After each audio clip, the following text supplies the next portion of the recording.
Thanks for doing this. Yeah. I'm excited. So, hello everyone. Welcome to the Artist Life channel. I'm your host Ellie Kim, and today I'm here with Phillip Fernandez. He holds a special place in my heart. I've known him for, I don't know, like 10, 11 years, since I was like 8. So. Saw her grow up. So we kind of grew up together, and yeah, I'm excited about this to have him on. He was a ballet dancer for how many years were you dancing? Gosh. Well, I started when I was like 17, 18. So I started late, and then I guess I quit. I quit actually dancing was probably about 33, so what is that? Not that long ago. Not that long ago, but it was still 10, probably about 13 years, I guess. Yeah. Okay, so 13 years. Something like that. Hey, we've danced about the same amount of time. That's great. My math is off, probably. I didn't want to do the fingers. Yeah. 2, 3, 8, 9. Yeah. So how did you get into ballet? It's funny because actually for as long as we've known each other, I've actually never heard your story about ballet and like how you got into it and like all that. So how did you actually get into ballet? I was actually a basketball player and a boxer. Oh, look at that. That actually was my thing, and it was my senior year in high school, and I was going through a lot with my family, and I ended up not getting my grades. My grades started going down, and I got kicked off the basketball team my senior year. And then boxing, I didn't like getting hit in the face. Like I tried it, I didn't like getting hit in the face. Well, a buddy of mine, who actually is an artist that we used to do art together, he was a dancer, and he actually like did it. He was a competition dancer. He danced with Lenore Smith, and way back. And he introduced me to dance. And actually, I went to his house. We were hanging out one day, and his mom was watching White Nights with Baryshnikov and Gregory Hines. Wow. And I was watching Baryshnikov jump in the air and do all this stuff. And at the time, I was playing around with tap with him. Like he just opened up a dance studio. And he said, "Hey man, come just hang out, whatever." So I started off in tap. I always liked tap. I always thought that was cool. So I was actually a tap dancer, and he was teaching me tap when I saw Mikhail Baryshnikov, and I guess that's when I was talking to him. I was like, I want to be a ballet dancer. I thought that was just so amazing. Like, I mean, I put him up to like Michael Jordan. Like, right. Literally, when he was jumping in the air, he was pausing in air, kind of like when Michael Jordan jumps, and we're ready to dunk. He just and I saw Baryshnikov, and I was like, wow, that was amazing. And so one day we were out hanging out, and we were just looking at art and just different things. And we were downtown, and we were driving by Patty Ashby's Ashby Academy of Dance, and for whatever reason we were driving, and he just goes, "Hey, you want to know where the best ballet is?" He goes, "That lady teaches it." And it was this little tiny dinky studio, probably half this room, and it was just this little like thingamajig. It said Ashby Academy off of 18th Street, right there where the bums. That's where it was? Yeah, it was like right there off of Union 18th Street. Oh my It was gosh. so ghetto. It was so Ashby, Patty Ashby's actually the national director of the U.S. for the Royal Academy of Dance. So I think that's hilarious because I just saw her recently at the Mallory opening. Yeah, the Mallory Academy of Dance. Man, it was so funny because, like, she's just, like, this elegant, like, that's so funny to think of her in Union and 18th Street. Yeah, her studio was off the Union and 18th Street, and it was the best. I mean, if I would have met Pat, if I wouldn't have hung out with my friend Caleb, his name was Caleb, I wouldn't have gotten to dance. Mm-hmm. Shoot, if I wouldn't have not did good in school, which I'm not saying not to do that, if I wouldn't have been in school, I would have been a basketball player still. If I wouldn't have met my buddy Caleb, I wouldn't have been a tap dancer. And if I wouldn't have been a tap dancer, I would have never met Patty. Yeah. So kind of all full circle. Kind of a full circle thing, kind of weird. Like, and when I met Patty, she just took, for whatever reason, she took me under her wing. Yeah. And the girls took me under their wings, and I was a spoiled brat. Really, I was the only boy. And it's That's what happens when you're the only boy. When you're the only guy in the studio. They all Everyone worships you. I don't want to say worship, but they spoiled me. They just spoiled me. I was a brat. And Patty taught me. She taught me everything I knew. Her and Dawn, and it got me to be able to dance in Canada, and with the Go, right? With the Go Ballet, and it was really that right there. I mean, that right there probably was like what you're going through now, like you said. Yeah. Like, you know, I see your stuff sometimes like 6 hours a day, and it's like that's just the game. That's you know, it. You would wake up in the morning and I would go from 9 to like 8 at night, and then like me, I went from and it was still a small school. It was still a small little school, but the dancers were so elite. They were so elite dancers that you really went to the bottom of the barrel, and you know, I went from, you know, I can have whatever I want to you're just another chocolate chip off nothing of the special cookie. about you. You are not special. Yeah. and so it was a real mental. It was a mental game. It was a real crazy mental game. But to be able to dance with this type of caliber, I would have never been able to do it. You know, it was cool. It was. I would never take it back. You know, I mean, I met like Alex Wong was my classmate. No way! And everybody, Alex Wong. Alex Wong was my classmate. Hi, Alex. He actually watches my videos. Does he? Yeah. Hi, Alex. I don't even know if you remember me, but Alex Wong was one of my classmates. The dancer, like I mean, he was probably the one to do everything. He was beyond. That guy was so crisp, so clean all the time.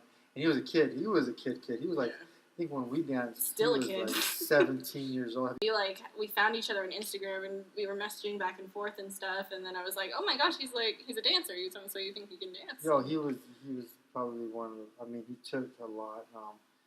But there was other guys, and I mean, you know, I'm over here trying. You know, I was just trying, and you know, you just keep going. I left earlier than I should have because I think if I would have stayed one more year there, I probably would have. You know, you always say that like maybe hit that peak that I needed, but I mean, you know, I ended up in San Diego dancing with California Ballet, and I was gonna move up from there, and you know, that's kind of where it went. Yeah. So, what was like your favorite role or ballet that you were in, or like, do you have like a memory of that, or? It was always Nutcracker. I mean, Nutcracker would probably be it for everything. Every year, you always had a Nutcracker. There's always Nutcracker. There's always a Nutcracker. But honestly, the one that I was sad about was one, I never got to do it, but they wanted me to dance it because they were going to do the Sleeping Beauty. They were going to do the Sleeping Beauty, and I knew the Aurora dance, and I was really excited about that because they wanted me to be part of the Sleeping Beauty in San Diego before I got hurt, and that was going to be my debut ballet. That was the ballet that I was going to debut as a professional dancer, was the Sleeping Beauty. So that one always kind of stays with me. Like, not that it was my favorite ballet, because it's not my favorite ballet. But it's actually quite annoying. Kind of a boring ballet, I guess. But it was the ballet that I was going to debut my professional career on. You know, was the Sleeping Beauty. So. Yeah. I always tell people that want to find out more about ballet, like Don Quixote.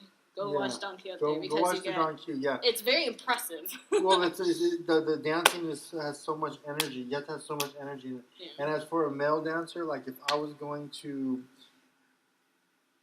the dance of Don Q is amazing. I mean, there's so much oomph to it.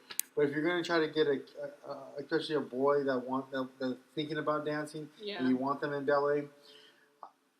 Due to the tights, you know, I would have shown that. I would show him Lake Kirchner because he's a slave dancer. He's still wearing the MC Hammer pants, all kind of baggy, you know. And the guys that they always end up having as the slave is kind of a buff-looking guy. They're not all skinny and scrawny. You know, you got to be strong.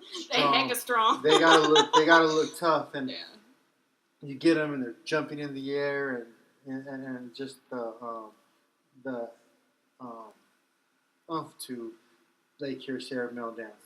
that male variation is like, yeah, that one's hard. That one's tough. It's a tough ballet. Yeah. It's like, okay. You watch it and you're like, oh, it looks so glorious and easy. And then you try and do it and you're like, oh no, my you God. can't do that. It's too much. That's too much. Yeah. So amazing. Yeah. So I was talking to my ballet master before this about how I should ask about pas de deux because, it's not necessarily as much advice on pas de deux, but I feel like there's a lot of misconception or wrong opinion or weird opinion about pas de deux, whether it's the guys and girls fall in love together and they're a couple in class and like that doesn't really happen, like like as far as my experience goes, like it doesn't really happen. By the time you're at that level, it's just a job, Yeah. You're just kind of it's almost like with pas de deux for me was how I always say it was because that was my forte. Like right. like when I finally got to the level when I finally got to some type of level in ballet, I would honestly say I was never a great dancer. Like I wasn't like this person that could come out and do like 100, 8, 9, 10 pirouettes and land on my knee and pose and I stop in there, Like the guys these days. Yeah, no, I mean, I think the most, when I finally got to, like, where it was like, okay, I can do ballet, where I can honestly say I was ballet, because I even actually left to go, and I still wouldn't have considered myself a ballet dancer. Like, they would have looked at me like, no ballet dancer. Right. It was when I started getting to San Diego, I probably was, like, maybe, like, four pirouettes, clean. Yeah. I wasn't still pretty good. I wasn't like super flexible. I was limber. I had a 90. It was enough. It was enough. It was enough. I wasn't like, oh wow, But my partnering, because of my height and my strength, I could throw them girls. Throw girls up in the air. that was my thing. Yeah. And that's how people would get you. Like they're like, man, girl. I'm around a bunch of beautiful girls all day long. I get to throw them up in the air. What do you get to do? The thing is that girls stink too. Like you sitting there dancing, all of a sudden armpit comes out, and you're like, "Did you put on your degree today, girl? Where's your secret? You guys got secret? Where's your secret deodorant, man? Wow, oh God, gosh, yeah. Have mercy on my soul." It's true though. Yeah. And you're sitting there, and then when you're sitting there, half the time they always have pas de deux practice after lunch. Yeah. And you're like, why would you have partnering after lunch? Because you got to get all close, and they're all sweating, and it's from garlic and onion. Don't breathe on me, girl. Like, smile through it. Just got to smile through this. Smile through this. Oh my God. You know what I mean? All the sugar and spice of everything nice from a girl is out the door. Out the door. I mean, it's funny because we try, but sometimes it's just not strong enough. We're just as bad too. We're just as bad.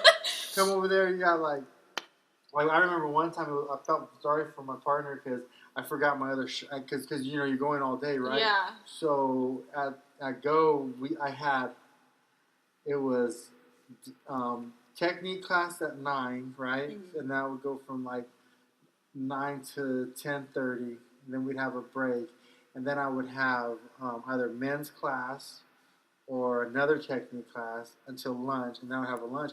And then after that, so two technique classes, and then on Tuesday and Thursday we would have pas de deux, right?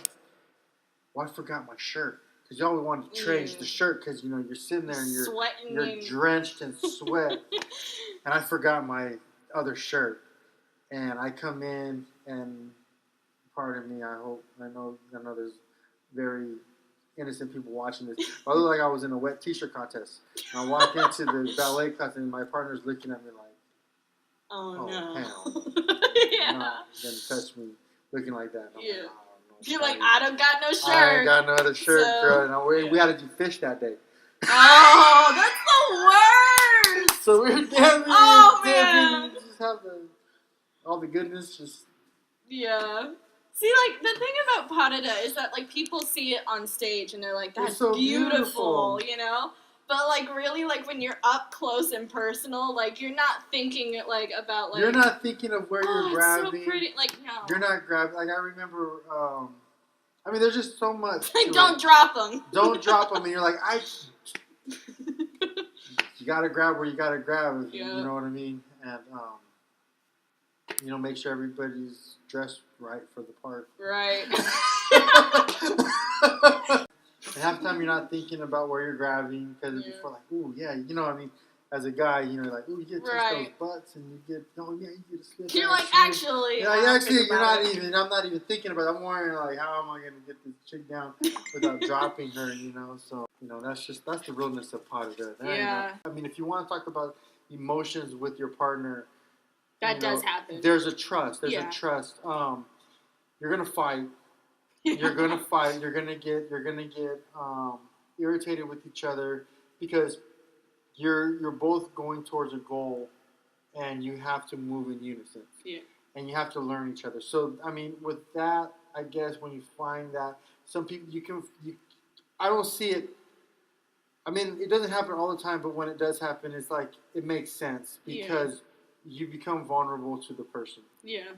And that, I mean, when you go into relationships and things like that, how else are you going to care for that person and love that person when you're not vulnerable, when you don't trust them? If you don't trust the person, if you're not vulnerable to that person's emotions, the relationship don't work. Right. Same with potted. Like, you have to trust that person, and she has to, especially because a lot of those lips are pretty dangerous. They're scary. She has to know that you're going to be there for her. Yeah. So, I mean, there is that. So. I like to describe it as like a marriage, but without the romance. Because, like, my partner, Brandon, back home, in LA, it's, like, that's very much what it's about. Is like, he's very careful, but, like, there is, like, you have to trust him so much that he's not going to drop you out of the air. Like, and we have to trust you that you're not going to twist, because yeah. I mean, when you're up there and you do something, one tiny movement. Like, I remember there was girls that would do stuff, and they would do stuff with me, but I'm broader. Right. I remember Patty, and I remember even Mr. Ping in Canada. He would talk to the girls, and he would talk to me. He'd say, "Don't use all your strength. Yeah. Don't use your brute strength," but I used to pride myself on that. On the brute So strength, I would go in there, I'm getting them up. And the girl's like, it don't matter, I'm getting her up. And the girl's not pulling her weight. She's barely going, eh. Yeah. And I'm going in. Right. And, but what about the next guy? The next guy might not be able to do that. Yeah. I remember one of my friends, I always say that she's going to be watching, but we were doing La Bayadere. Thing, and she would not trust me. She would not trust me. And she would go, come on, man. We need more, Phil. And she comes in and she would whip. And don't whip. And then I would protect her. I wouldn't let her fall. And my teacher, Patty, she goes, don't you grab her. You let her see how many she does. And she goes, I can do this. Yeah. And she goes, woo! Yep. She looked at me like, ah! Yeah. Like, it's always hilarious to, like, watch partnering class. Like, I've been in partnering class with, like, when we have, like, a big group of guys and then we have a big group of girls and then, like, everyone just wants to show off and stuff. Well, and it's always funny. It's always funny to see. Because it's ego. It's funny because I find it really enjoyable. I love doing it, and I love getting that feeling of, like, when you and your partner get it. Oh, well, you know what? amazing. To me, there's nothing like, to me, dance, and I mean, it's funny because with ballet, I would have never said that I loved that the most. I always loved the actual dance. Yeah. I actually loved the male dance. Yeah. Like, it was just so amazing to watch. But really, what makes ballet so magical is when two partners can come together and really pull that piece off. Yeah. If you ever see a good black swan, oh my gosh. It's amazing. Probably one of the most amazing paws ever. Yeah. You know, a good black swan, a good on cue, they just know they reach it. You just walk in, even a nutcracker, right? With that big music, girl goes right on, you're right. Come here, girl, I got you. boom, Boom. big old music. Oh man, it's amazing. It's amazing. You can't. There's nothing like it. Yeah. There's nothing like it. So I mean. And that's the feeling you get high off. That's no. It's probably one of the most amazing feelings ever. I remember Alicia from Civic. Oh, Alicia. I did Paul with her, and it was funny because we never. I wouldn't consider we connected great, but we connected we connected well, and she trusted me. And I remember we did she came in, and the Civic Auditorium was cracking that night. Yeah. And she looks at me, I look at her, like, and it was just one of those things. She comes running, boom, boom, boom. She does her little arabesque jump, comes running, and everything was just timing, boom. Yeah. And you just hear everybody coming up, and me and Alicia would probably that one Nutcracker with Alicia was probably one of my greatest Nutcrackers. Mm. So graffiti art. When did you start getting into that? Because I don't know if you've like always been into it. Because I know you've always been super artistic and into the arts, but like recently I've seen more and more of it. Well, because I'm not dancing, I'm not doing anything, so I started getting into it. I've always been into it my whole life. Yeah. I lived in the Lower East Side. I came from the Lower East Side, and the train yards were right there. So I saw the trains. I was raised on the trains, just watching the trains go by, and I saw all of this art. And that's what I got. I saw the train art off the graffiti. So I've always been in it since I was like 9 or 10.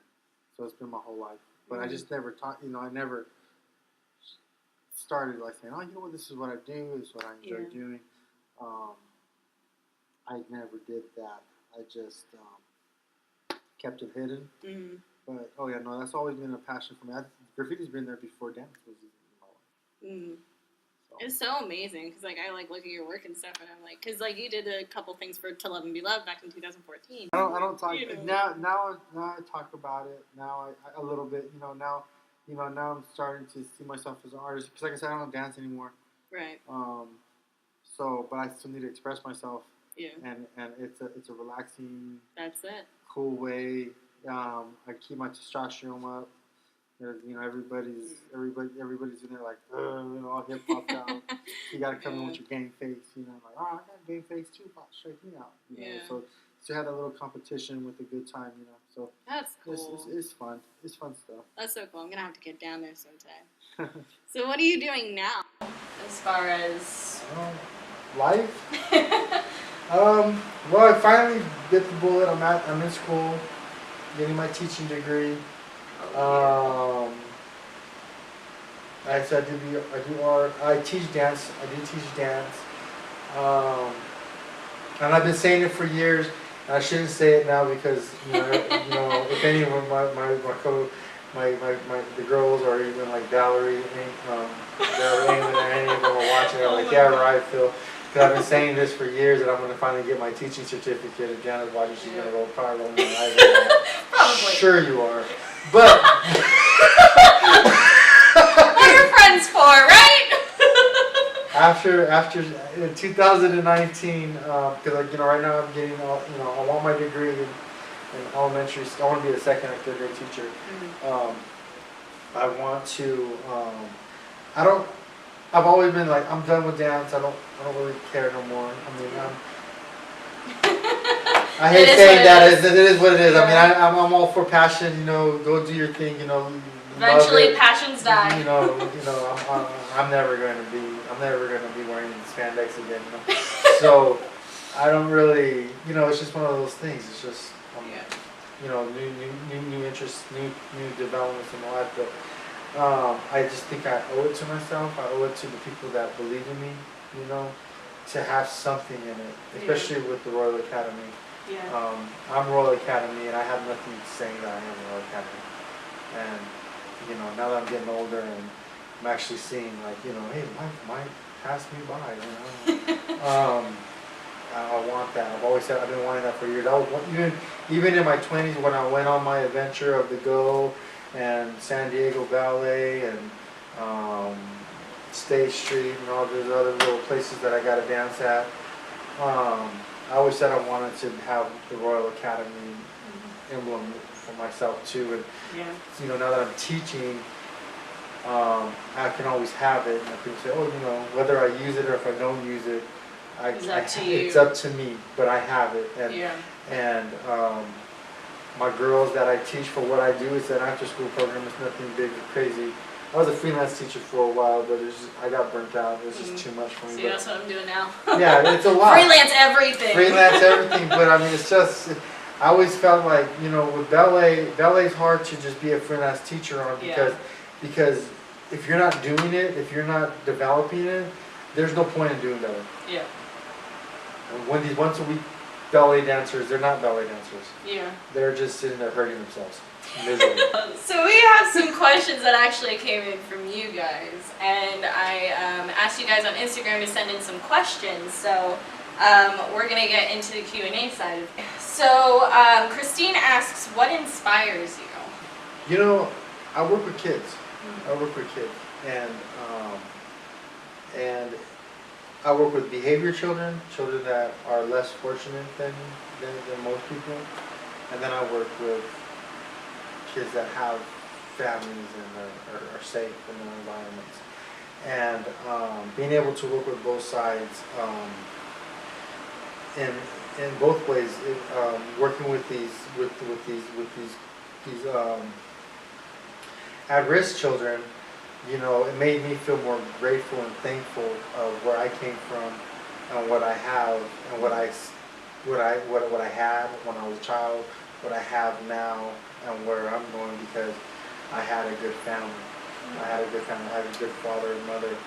You know, we had our ups and downs, but they were there for me. They're still there for me. You know, just as family, having a lot of these kids are going to grow up in their lives and not have that. So trying to be that, like, just giving them that moment in time of their life is an inspiration to see maybe some type of change. You know, you're giving yourself, you know, am I making, you know, trying to make that type of difference. I don't make a lot, but I love what I do. Like in some weird way, I'm living my dream.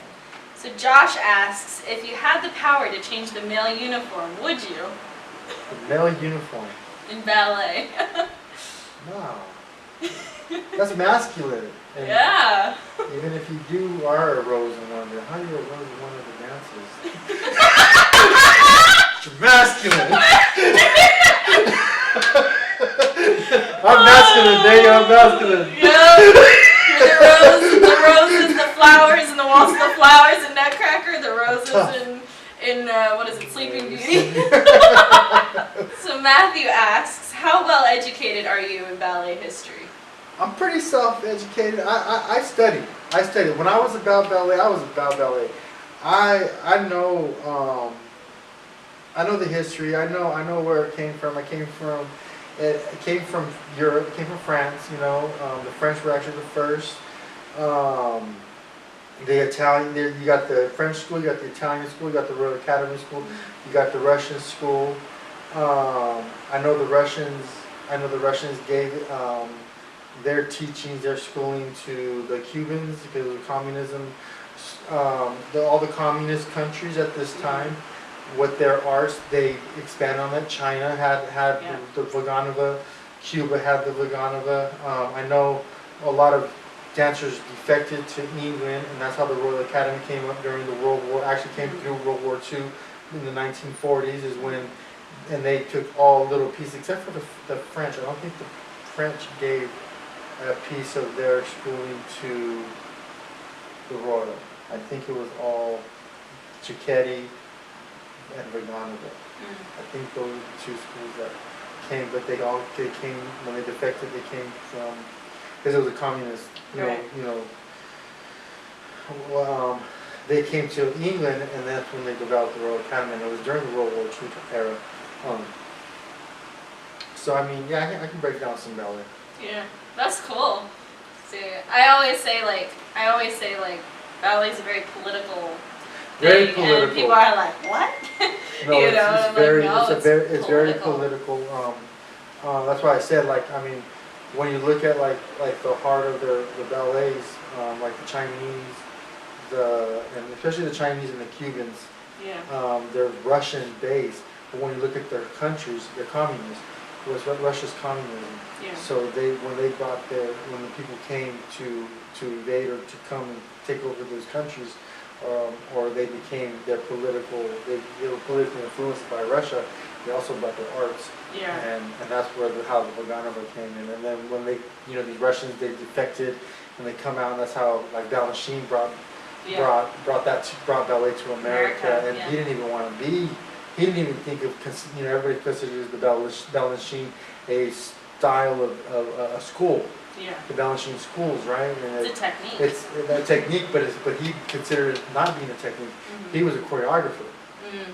Yeah. And he would never consider his, because it's broken, like a lot, like, it's more twisted and angled. Not knocking any Balanchine dancer.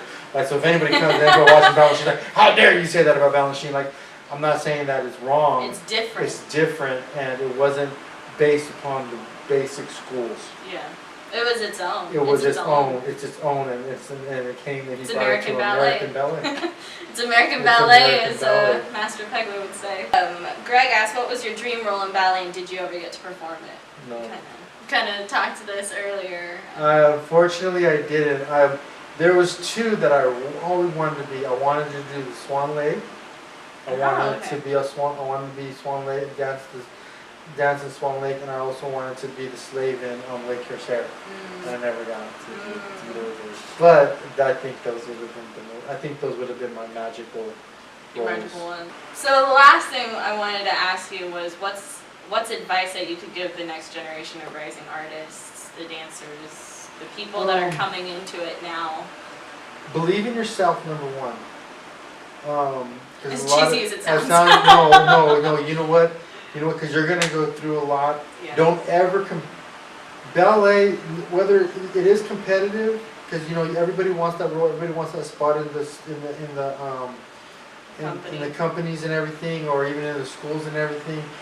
Ballet is one of those things where you're going to become your own in your time, and when you're ready, and when the ballet is ready for you.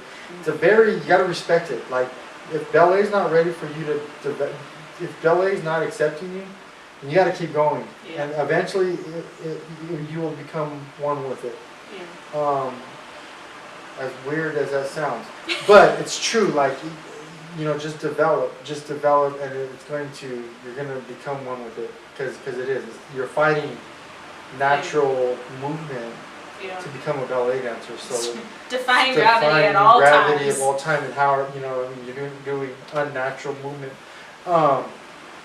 The other thing is that, so believe in yourself, know that you're able to do it. Take your hits. It's okay to fail. Yeah. To really, sucks. that was probably my biggest one. Was I was so scared to fail, and that's probably the reason why, like, in a lot of ways I did fail. Because I didn't believe I needed this so bad that I was never relaxed. I remember going in auditions, and I would be able to do way better than auditions. I was 9 times out of 10, when you go to an audition, you could be better than you were. Oh yeah. And a lot of it is because you're scared to fail. Yeah.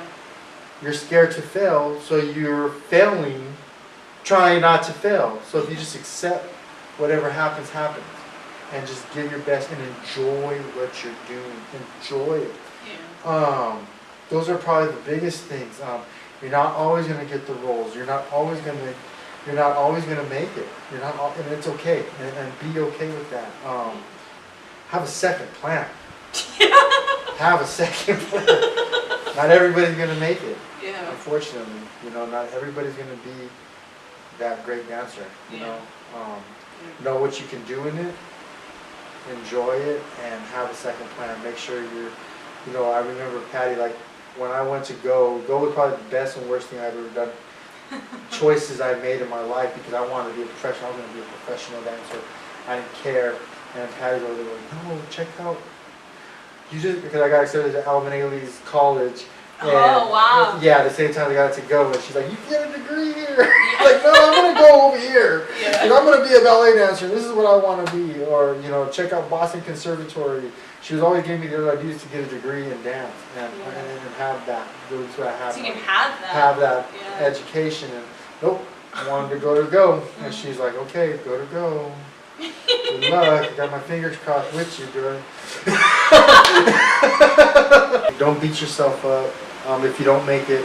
I know, like, mine was my car accident. My knee went out on me, and it was so hard to transition to normal life. Like, that's the thing. Like, this isn't. Always know that when you're doing artwork or if you're doing some type of artistic endeavor that you want this to be your lifestyle, it's not normal life. Yeah. It's not the real world. Like, so whatever you're doing, maybe the real realm that you're in, but 9 times out of 10, it's not the real life. If you don't make it, are you able to proceed in normal life? Yeah. Having a 9 to 5. Guys that are dancers, I don't know how to say this. Find those jocks. Go to the pizza parlor. Watch football.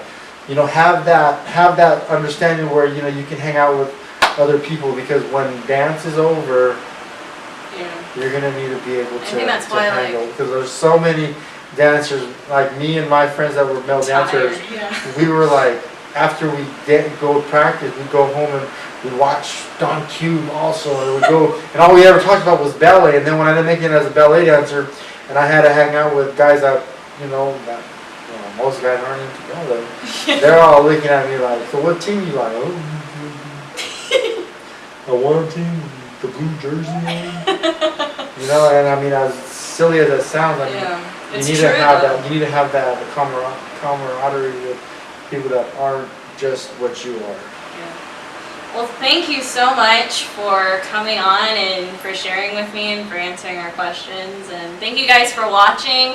You guys are an amazing audience, and we're going to be doing more and more of these. You're going to be meeting all different types of people, all different types of artists, and I'm really, really excited about this. So thanks for kicking it off with me. Yes. Yes, I love you, and thank you for being here. It means so much to me.